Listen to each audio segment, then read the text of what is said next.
aka na-achị Ọra steeti a Ọkammụta Chukwuma Soludo adọgo aka na ntị megide ndị na-anakọ ụtụ n'ụzọ iwu akwadoghị n'ime steeti a ka ha gbaa mbọ wepụ n'okporo ụzọ Anambra ma ọ bụ ha asa aka wee sara anya bụ egwu gọọmenti ga-akụrụ ha. Gọvanọ Soludo bụ onye nke kwupụtara nke a n'ịdọ aka na ntị bụ nke ọ dọrọ ha mgbe ọ gara na mpaghara dịgasị iche iche ebe ebukpọrọ ma jidesie ụgbọala ndị mmadụ ike tinyekwara ebe dị iche iche mbụ ebe ndị agboro na-anawe na-anakọ ndị mmadụ ụtụ n'ụzọ ekwesị nke gụnyere Unizik Junction Ọka na Bridgehead Ọnịcha na imerime ndị ọzọ. Onye nta aka anyị bụ Emmanuel Okonkwo ga-ewetara gị akụkọ a.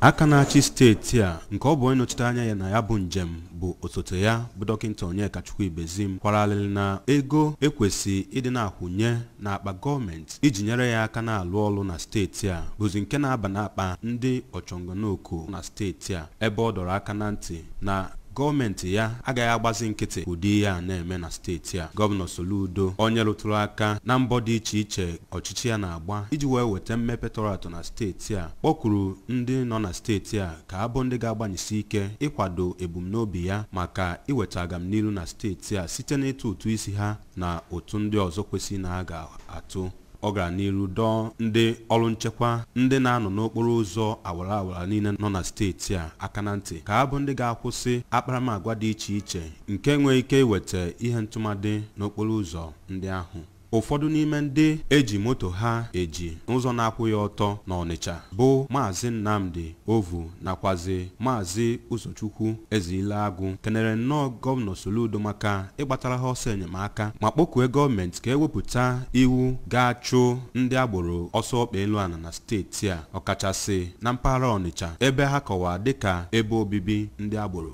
Ọtụtụ ndị ọzọ ndị gụnyere Maazị Ebuka Obianika yana Oriakụ Ijeọma Itigwe kenechi Soludo ma kwue na ọ ga-adị nnọọ mma na ọ bụ na gọọmenti ga-akọwara ndị Anambra iwu na-achị okporo ụzọ awara niile nọ na steeti a n'oge ugbu a ma kụzikwara ndị Anambra Joint Task Force Team ihe ndị kwesịrị na ha ga-eme iji wee lụọ ọrụ ha otu o kwesị. Onye ji ọkwa onye isi Anambra State Traffic Management Agency bụ Maazị Emeka Okonkwo gosipụtara njikere ndị otu ya dị ịhụ na moto na-aga n'okporo ụzọ awara niile dị na steeti a otu o kwesị na-enweghị ihe mgbochi ọbụla ma dọọ ndị mmadụ aka na ntị ka abụ ndị ga na-erube isi nye iwu na-achị okporo ụzọ na steeti a. Aka na-achị steeti a nọzi na ya bụ njem wee gatọrapụ ụgbọala dị iche iche nke eji na ebe ndị road safety ji wee meburu ebe a na-apaki ụgbọala n'oge gara aga na Bridgehead Ọnịcha ma kwughachikwa